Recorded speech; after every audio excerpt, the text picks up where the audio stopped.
اعوذ باللہ من الشیطان الرجیم بسم اللہ الرحمن الرحیم۔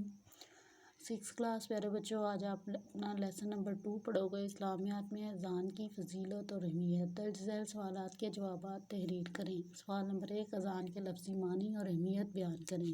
اذان کے لفظی معنی اطلاع دینے یا اعلان کرنے کے ہیں۔ مسلمانوں کو باجماعت نماز کی ادائیگی کے لیے بلانے کی غرض سے جو الفاظ بلند آواز میں پکارے جاتے ہیں انہیں اذان کہتے ہیں۔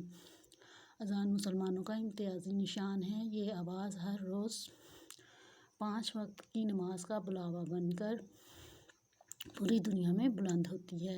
اذان میں اللہ تعالیٰ کی بڑائی کا بیان ہے، اس کی بندگی کی شہادت، اس کے رسول صلی اللہ علیہ وآلہ وسلم کی رسالت کا اقرار، نیز نماز پڑھنے اور بھلائی پانے کی دعوت شامل ہے۔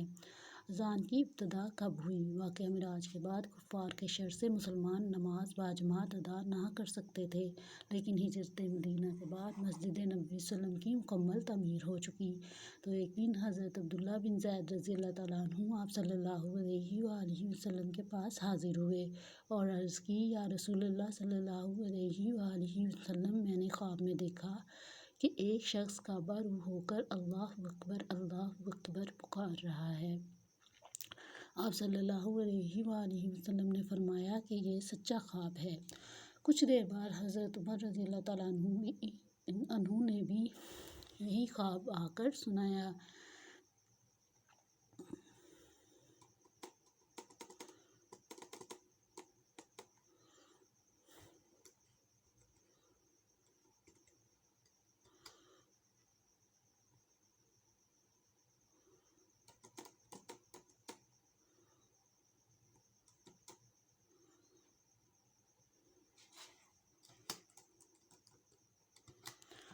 تو آپ صلی اللہ علیہ وآلہ وسلم نے تصدیق فرمائی کہ مجھے وحی کے ذریعے اذان کی تعلیم دی جا چکی ہے۔ چنانچہ آپ صلی اللہ تعالیٰ علیہ وآلہ وسلم نے حضرت بلال رضی اللہ تعالیٰ عنہ کو اذان کے الفاظ فرمائے اور ان کو اذان دینے پر مأمور فرمایا۔ سوال نمبر 3، اذان کی اہمیت بیان کیجیے۔ مسلمانوں کی زندگی میں اذان کو خاص اہمیت حاصل ہے۔ دنیا میں موجود مذاہب میں عبادت کے لیے بلانے کے مختلف طریقے ہیں، جبکہ مسلمانوں کا طریقہ کار اذان منفرد اور یکتا ہے۔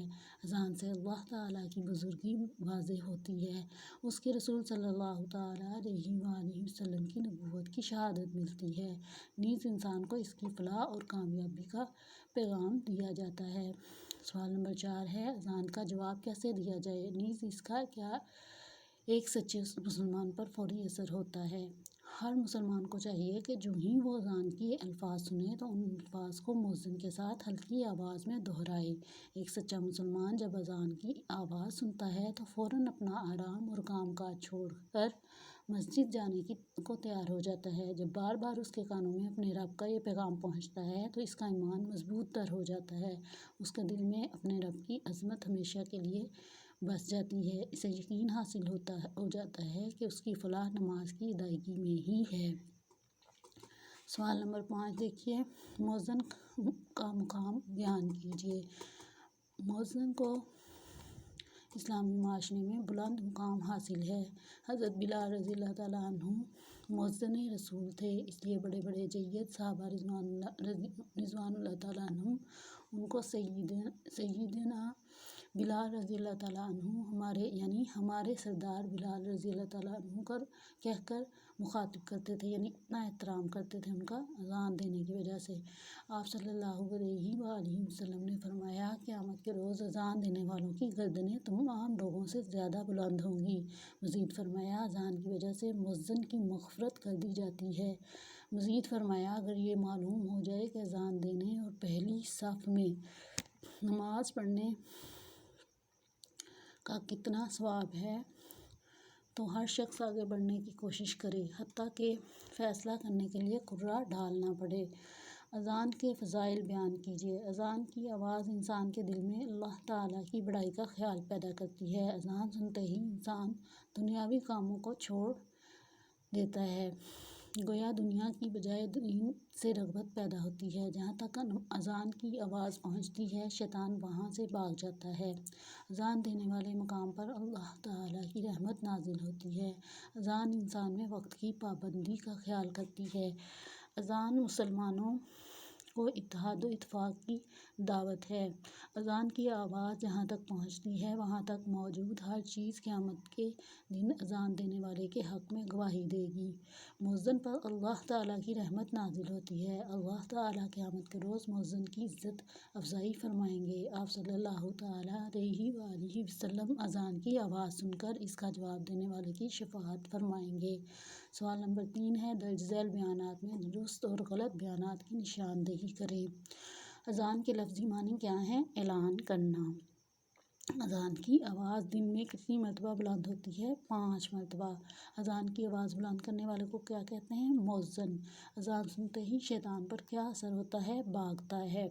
اذان کی آواز سے مسلمانوں پر کیا اثر پڑتا ہے؟ ایمان مضبوط ہوتا ہے۔ سوال نمبر 3 دیکھیے، درج ذیل بیانات میں سے درست بیانات اور غلط بیانات کی نشاندہی کیجیے۔ اذان کے لفظی معنی اطلاع دینے کے ہیں، درست۔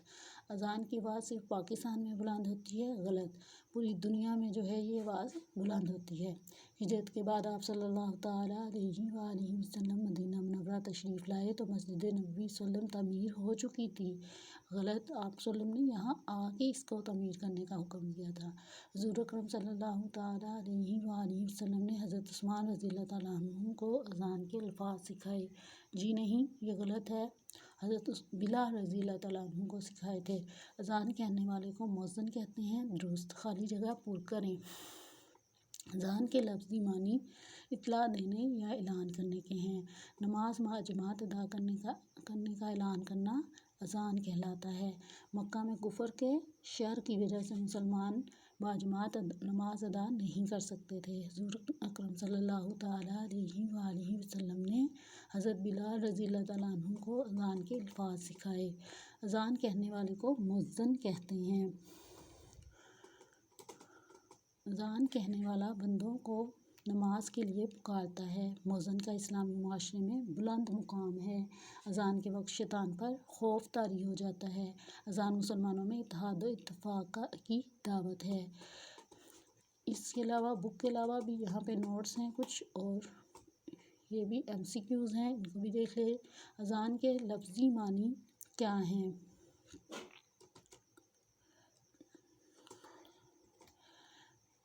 اعلان کرنا، ٹھیک ہے جی۔ جو لفظ ہائی لائٹ ہیں وہ آپ ٹک کریں گے۔ اذان کی آواز دن میں کتنی بار بلند ہوتی ہے؟ 5 بار۔ اذان کی آواز بلند کرنے والے کو کیا کہتے ہیں؟ مؤذن۔ اذان سنتے ہی شیطان پر کیا اثر ہوتا ہے؟ بھاگتا ہے۔ اذان کی آواز سے مسلمانوں پر کیا اثر ہوتا ہے؟ ایمان مضبوط ہوتا ہے۔ نماز باجماعت ادا کرنے کا اعلان اذان کہلاتا ہے۔ مکہ میں کفر کے شر کی وجہ سے مسلمان باجماعت نماز ادا نہیں کر سکتے تھے۔ آپ صلی اللہ علیہ وآلہ وسلم نے حضرت بلال رضی اللہ تعالیٰ عنہ کو اذان کے الفاظ سکھائے۔ اذان کہنے والا بندوں کو نماز کے لیے پکارتا ہے۔ مؤذن کا اسلامی معاشرہ میں بلند مقام ہے۔ مسلمانوں کو باجماعت نماز کی ادائیگی کرنی چاہیے۔ اذان میں اللہ تعالیٰ کی بڑائی بیان کی جاتی ہے۔ اذان میں اللہ تعالیٰ کی بڑائی بیان کی جاتی ہے۔ مسلمانوں پر کتنے وقت کی نماز فرض ہے؟ 5 وقت کی۔ ہجرت کے بعد آپ وسلم کہاں تشریف لائے؟ مدینہ میں۔ اس طرح بچوں یہ آپ کے جو نوٹس ہیں، ٹھیک ہے، ان کے MCQs بھی میں نے آپ کو پڑھا دی ہیں، اور آپ نے جو ہے اسی کے مطابق اپنا چیپٹر ریڈی کرنا ہے، ٹھیک ہے جی۔ اوکے بچوں، اللہ حافظ۔